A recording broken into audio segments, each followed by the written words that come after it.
Bonjour à tous, ici Gromy pour l'IM numéro 49. Alors aujourd'hui, comme tous les jeudis, ça va être une critique des images du forum. Et aujourd'hui, en fait, je vais revenir sur le sujet de l'ASU. Donc son sujet dans la section études Whip Croquis, où en ce moment il est en train d'étudier des visages en noir et blanc pour comprendre un petit peu comment fonctionnent les valeurs. Et donc l'ASU met beaucoup d'efforts là-dedans en ce moment, mais il y a encore des soucis, alors je voudrais lui donner un petit coup de pouce pour essayer de débloquer les choses. Parce que comme on va voir, il y a toujours des problèmes de valeur dans ces images. Même si au niveau du trait, ça devient de plus en plus réussi. Donc je voudrais redécrire une certaine méthode, et le meilleur moyen de le faire c'est en vidéo. Donc voilà, j'espère que ça va éclaircir les choses, et que ça va l'aider à progresser. Alors, la série a commencé avec cette image là. Donc là, comme on voit sur cette image là, le principal défaut c'est que le visage est beaucoup trop lumineux, trop clair. Et en particulier, je voudrais attirer l'attention sur deux points qui sont certainement plus visibles que le reste. C'est tout ce qui se passe autour de la bouche, donc la lèvre supérieure qui devrait être beaucoup plus foncée, et les dents qui là sont blanches et sur la photo d'origine sont vraiment très grises. Et ça c'est vraiment un problème qui vient d'une interprétation et non de l'observation stricte de la réalité. Et ça c'est vraiment un problème qu'on peut rencontrer très souvent parce qu'en fait on a l'impression, enfin on n'observe pas vraiment, on fait comme on imagine que ça doit être, alors qu'il faut vraiment juste regarder basiquement ce qui se passe. Les dents effectivement c'est blanc, mais quand c'est dans l'ombre comme ça, c'est plutôt très gris. Et même de toute façon, même quand c'est pas dans l'ombre, quand c'est en plein soleil, les dents ne sont pas blanches. Il n'y a que dans les pubs pour le dentifrice où on voit des dents extrêmement blanches. Sinon, les dents c'est toujours un tout petit peu jaune, même si c'est très légèrement. Enfin, je dis pas que tout le monde a les dents pourries, mais même des dents blanches sont pas vraiment blanches. Il y a quasiment pas de blanc dans la nature, de blanc pur. Le blanc pur, comme on en voit sur notre écran, ça existe quasiment pas. Tout comme le noir pur. À moins d'être vraiment dans une zone où il n'y a absolument aucune lumière, il n'y a quasiment pas de noir pur. Même un objet noir, si vous le regardez bien, il va pas être totalement noir. Il va être plutôt gris foncé. Mais le noir pur, c'est vraiment pour les endroits qui ne sont pas du tout touchés par la lumière. Où il y a quelques matières comme le velours, certains velours noirs qui retiennent vraiment beaucoup les rayons lumineux et qui paraissent du coup beaucoup plus noirs que le reste. Enfin bref, ça c'est vraiment des cas très spécifiques. Donc voilà, ça c'est la première image qu'il avait fait. Donc ça date du 12 avril, donc il y a 6 jours. Et depuis, il en a fait pas mal d'autres. Donc là, une retouche après une critique de Yumerev. Là, c'est un peu, c'est beaucoup moins subtil et c'est pas assez subtil du coup. Là, c'est vraiment l'extrême opposé. En particulier, là, il y a la petite zone du menton qui n'a pas été notée. Donc on va revenir dessus quand je vais reparler de la méthode. Donc après ça c'est bien d'essayer de faire des études en traditionnel aussi. Ça peut être intéressant. Après là le coup est trop fin. Et ça c'est un problème qui pourrait être réglé par de la compréhension par contre. Parce que là on voit que le cou il part de la base de l'oreille, le bord du cou. Et ici là il part complètement à l'intérieur de la mâchoire. Alors qu'en fait ça devrait être décalé dans l'autre sens. C'est par ici que c'est plus par là. Et de ce côté là où le cou est décalé vers la gauche. En fait tout le cou devrait être décalé sur la gauche.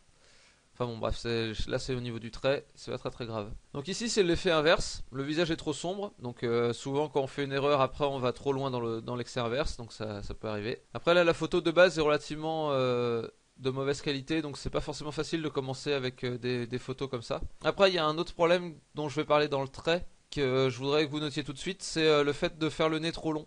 Ça c'est un problème qui est récurrent chez les débutants et même chez les gens un peu plus évolués. Dans le dessin, moi ça m'arrive encore assez régulièrement de faire des nez trop longs quand je fais des études de portrait. Parce qu'on a l'impression que c'est long un nez en fait. Et en fait non, un nez, même un long nez, c'est très court. Ça prend pas une grande place dans le visage. C'est juste parce que c'est au milieu, on focalise dessus, mais au final ça prend pas beaucoup de place dans le visage. Vous voyez là, il commence plus bas que là, il commence ici. Et normalement il finit plus haut, il finit là. Donc il a un cinquième de trop je pense en taille son nez. Mais sinon là le trait est quand même pas trop mal. On reconnaît bien Dali. Donc ici là il y a un petit manque de subtilité, mais sinon les valeurs sont plutôt correctes. Mais il y a un petit manque de subtilité du genre là sur le nez, là c'est beaucoup trop marqué. Ça c'est pareil, c'est plus un problème de compréhension que d'observation, parce qu'ici on voit quasiment pas de zone sombre. Mais on sait que le nez ça doit être relativement fin et qu'il doit y avoir une ombre sur le côté, du coup on cale une ombre alors qu'elle n'a pas de raison d'être. Faut vraiment se méfier des automatismes quand on commence à dessiner d'observation. Et vraiment se contenter d'observer, parce que le but c'est de comprendre des choses en regardant la réalité. Donc si on se contente de ce qu'on croit savoir, on n'apprend rien. C'est une position assez complexe à atteindre en fait, l'état d'observation vraiment parfait, parce qu'il faut se détacher du sujet limite quelque chose qu'on peut faire pour juste s'entraîner sur les valeurs sans se concentrer sur le sujet. On peut tourner la photo à l'envers, ou on peut juste passer un filtre Photoshop dessus pour la coller en mosaïque ou je sais pas quoi, mais enfin voilà, pour se détacher du sujet, des fois ça peut être intéressant. Après là en l'occurrence ça permet de travailler le trait aussi, c'est plutôt pas mal aussi de combiner les deux. Donc là le visage a un poil trop blanc, mais globalement les valeurs sont pas mal. Il manque l'ombre au-dessus de l'œil, qui n'est pas présente sur l'image de là-dessus. Et donc ça c'est le dernier en date. Donc avec une méthode en deux temps, d'abord poser grossièrement les valeurs, et ensuite raffiner. Donc là au niveau du trait ça s'affine bien dans la deuxième image. Au niveau des valeurs, là le visage est encore trop clair. Je pense que là le visage est trop clair, les ombres trop foncées. Enfin le contraste est trop fort entre les deux. Je pense que l'ombre est pas très bien placée ici non plus. On va voir ça en détail parce que je vais repartir de cette image là. Ce qu'on va commencer par faire, c'est utiliser la pipette pour voir quelles sont les valeurs qui diffèrent. Alors je prends la pipette de la peau, du front, je la mets sur le front. Vous voyez, là c'est la valeur qu'il a posée dans des ombres. La valeur qu'il y a dans les ombres, elle est bien plus forte. La valeur de l'ombre de la joue, elle est encore plus forte. Sur la pommette, on est entre ça et ça. Donc vous voyez qu'il y a quand même un différentiel de valeur assez énorme. À partir du moment où on voit très bien les ronds sur la peau, ça veut dire que l'écart de valeur est assez important. Et chaque écart de valeur est problématique parce que chaque écart de valeur va influer sur les autres. Comme je disais dans une récente vidéo, les valeurs c'est relatif. Donc si on pose une valeur trop claire à un endroit, ça va influencer toutes les autres qui vont paraître trop sombres par contraste. Donc voilà, vous voyez que là il y a vraiment un problème de valeur majeur qui se pose un petit peu partout. Et en fait j'ai cru comprendre que l'ASU mettait vraiment beaucoup de temps à faire ses études. Et il y a peut-être un problème de méthode là-dedans, donc je vais essayer d'exposer une méthode qui me paraît assez simple et rapide pour faire des études. Donc j'espère que ça l'aidera. Personnellement j'aime bien partir d'un gris un peu neutre et non de la couleur du fond. Et après personnellement je pense que faire une line même sommaire, ça paraît important. Enfin, moi, ça me paraît important et c'est pas que ça me sécurise, mais un petit peu en fait, ça me permet de gagner du temps par la suite. Vous voyez, là, je place vraiment juste les masses globales. De toute façon, tout sera raffiné après au niveau de la peinture. Mais là, c'est pour pouvoir poser après assez rapidement les valeurs aux bons endroits. Donc l'important c'est quand même d'essayer de garder des proportions un peu correctes. Donc il faut regarder où arrive le coin de la bouche par exemple. Vous voyez que si vous le montez à la verticale, il arrive juste après le coin de l'œil. Donc si on place là, on voit que la narine elle est beaucoup plus proche que ce que j'ai fait. Hop. On voit qu'un petit peu décalé, il y a le coin de l'œil. Et que sous le coin de l'œil, il y a le coin de la bouche qui commence. Une bouche qui est très pointue. Et c'est pareil, ça la forme, on va la retravailler par la suite. Elle est très pincée en fait. Et donc le but ça va être de placer surtout les valeurs, puisque c'est ce qu'on étudie à ce moment-là. Et faut jamais perdre de vue ce qu'on est en train d'étudier. Si on étudie les valeurs, on va évidemment essayer de faire un dessin un peu correct, histoire de... Bon déjà d'apprendre un petit peu plus le trait. Et aussi d'avoir quelque chose de relativement présentable et surtout de ne pas être... Mais le but c'est surtout de ne pas être distrait en fait par des traits qui seront mal positionnés. Donc faut essayer d'avoir des traits assez justes, mais faut pas perdre de temps sur des détails excessifs. Donc là après on voit que c'est une grosse masse de cheveux qu'il va y avoir derrière. Donc on les détaille pas plus que ça. On peut quand même placer la pupille parce que c'est un changement de valeur assez important. Donc en fait les traits là ce qu'on place c'est là où les changements de valeur vont être importants. Bon je place quand même le nez là, et sa forme globalement, alors qu'il n'y a pas de changement majeur qui s'effectue dedans. Mais sinon, voilà, c'est assez important peut-être de marquer quand même cette pommette et cette ligne du coup pour marquer ouais, où vont se jouer les changements de valeur. Donc là, vous voyez, c'est pas particulièrement ressemblant ni rien, mais c'est un bon début. Donc voilà, une fois qu'on a ça et qu'on a notre valeur neutre, en fait, quand on a une valeur neutre, on peut voir si si la peau là nous semble plus claire ou moins claire que notre valeur neutre. Donc là, apparemment, ça semble plus clair. Donc je prends ma valeur neutre, j'éclaircis un peu et je pose. Donc là je pense que c'est encore un peu plus clair que ça normalement, mais bon, pour l'instant on va poser ça un peu partout. Et donc là c'est comme ce que je disais dans la vidéo sur du général au particulier, donc je conseille d'ailleurs à ceux qui l'ont pas vu d'aller la voir cette vidéo. On commence par poser les bases et après on va aller raffiner petit à petit. Donc là on pose tout ce qui est valeur de base, donc je pose ça et ce qu'on va faire c'est qu'on va poser aussi la valeur du fond, donc qui est bien plus sombre que la valeur de base. Donc je reprends ma valeur de base, je l'assombris beaucoup, encore plus. Donc là je suis sur Sai parce que j'ai eu quelques problèmes avec Photoshop. Mais avec Photoshop, le principe reste le même. C'est juste pas le même type de brosse, mais sinon c'est pareil. Ce qui est important, c'est le concept là-dedans. Donc là, je place globalement la valeur des cheveux, parce que c'est quand même une valeur qui prend beaucoup de place à l'écran, et qui va donc par contraste beaucoup influencer ce qu'il y a autour. Voilà, donc là pour l'instant, je vais pas éclaircir plus que ça. Là, j'ai fait un peu plus clair que ma valeur de base, et je vais maintenant m'attaquer à la valeur de l'ombre, qui est elle plus sombre que la valeur de base. Donc pour l'instant, je n'assombris pas trop, je n'éclaircis pas trop, je reste plutôt dans les alentours de la valeur de base. Comme ça, je vais éviter d'avoir des trop grands problèmes qui vont se poser tout de suite et qui vont être très très durs à corriger parce qu'il y a beaucoup de contrastes qui vont se jouer en fait. À partir du moment où je vais placer une ombre qui va être beaucoup trop forte, ça va être très très dur de rectifier parce que toutes les autres valeurs, je vais les avoir posées en fonction de cette valeur forte. Et vu que les valeurs sont relatives, il faut éviter de faire des trop gros changements d'un seul coup. Il faut y aller doucement, rajouter un petit peu de sombre par-ci, un petit peu de lumineux par-là. Donc ici une transition douce, il faudra la noter. Donc ici, là, je continue à placer ma valeur sombre. Vous voyez que même là, par ici, c'est plus sombre, mais je vais, pour l'instant, je le pose en un seul bloc. Là, je pose toute ma lumière, je pose toute mon ombre, et on va raffiner par la suite. Donc ça, c'est bien plus lumineux que ma couleur de base. C'est même bien plus lumineux que la peau. Donc je peux reprendre la couleur de la peau, éclaircir, et placer cette barre lumineuse. Il faut vraiment toujours comparer en fait. C'est un exercice d'observation et de comparaison. Ici, c'est à peu près aussi sombre que l'ombre de ma peau.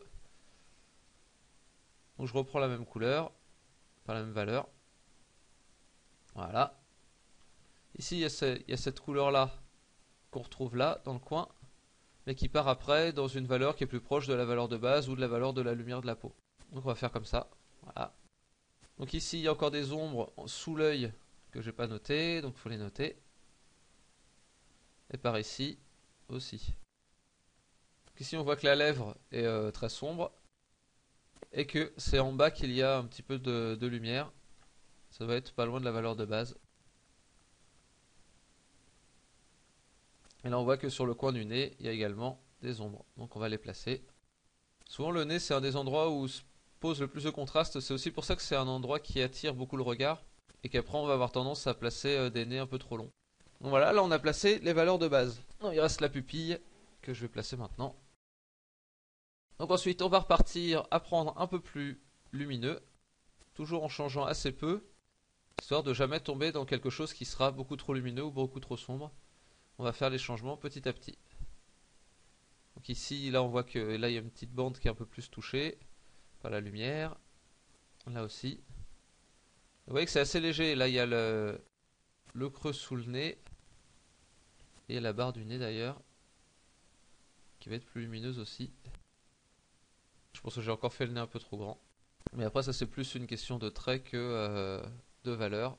Donc c'est pas particulièrement grave. Donc là il y a un petit point lumineux. Ça c'est vraiment du détail mais bon je le marque quand même. Et ensuite on a une valeur plus sombre encore que celle qu'on a déjà. Il faut essayer toujours de travailler avec les brosses les plus grosses possibles. C'est mieux de faire un gros coup de pinceau comme ça plutôt que plein de petits. Donc pour ça évidemment je conseille d'avoir les raccourcis pour agrandir et rétrécir la taille de la brosse sur le clavier. Donc là on a une ombre qui est très forte. Il faut la noter. Ça c'est sûr. Donc là pour l'instant je la note entièrement. Après là si on estime qu'ici ça doit être un peu plus lumineux, on le corrigera par la suite. Donc ça j'imagine que c'est même plus cette valeur là qui arrive comme ça. Voilà.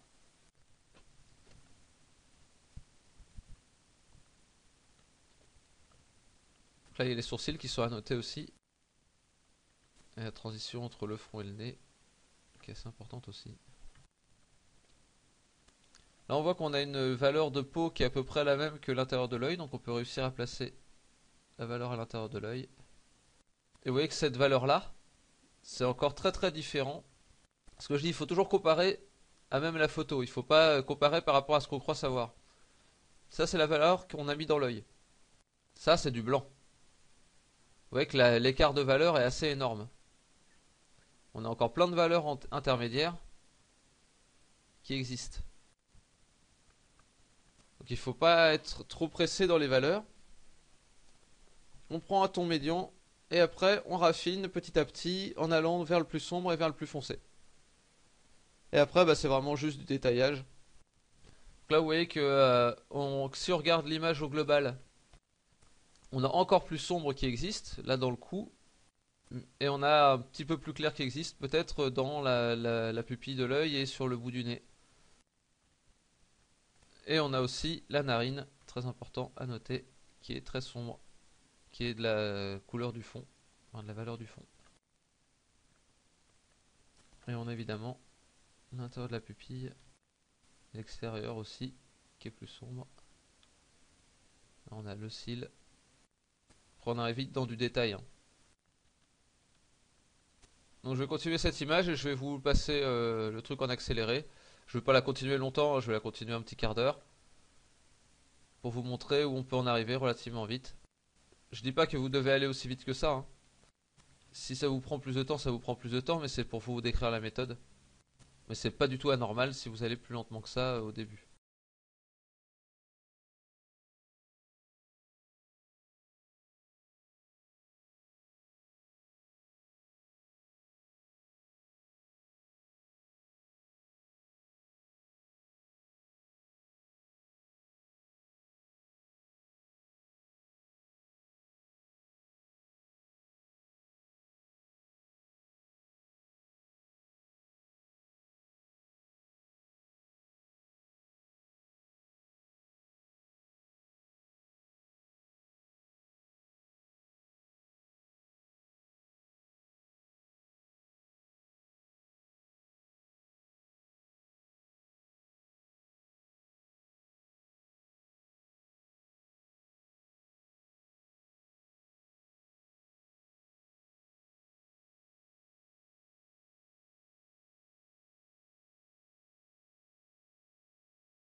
Donc voilà, là ça doit faire une demi-heure que je suis dessus depuis le tout début. Donc en comptant les explications en plus, donc ça, j'aurais pu aller plus vite que ça en théorie. Mais pousser plus loin, ça sert plus à grand chose après. Faire vraiment de l'ultra ressemblance pour de l'ultra ressemblance, c'est pas vraiment important. Ce qui est important, c'est d'avoir les bonnes valeurs dans l'image. Donc là, mes valeurs sont encore un peu claires, je pense, par rapport à ce qu'est vraiment l'image. Mais on se rapproche déjà un peu plus de ce qui est. Et en tout cas, au moins, j'ai décrit la méthode. J'espère avoir été relativement clair dessus. J'espère que ça va aider l'ASU et d'autres gens qui voudraient s'essayer à ce genre d'études. Si cette vidéo vous a plu, bah, n'hésitez pas déjà bon, à regarder les autres, mais également à la partager. Vous pouvez aussi laisser un pourboire sur le site Illustration Motivation, le lien est en dessous de la vidéo. Donc en tout cas de mon côté, je vais vous souhaiter une bonne journée, je vous dirai à demain, et dessinez bien, allez salut!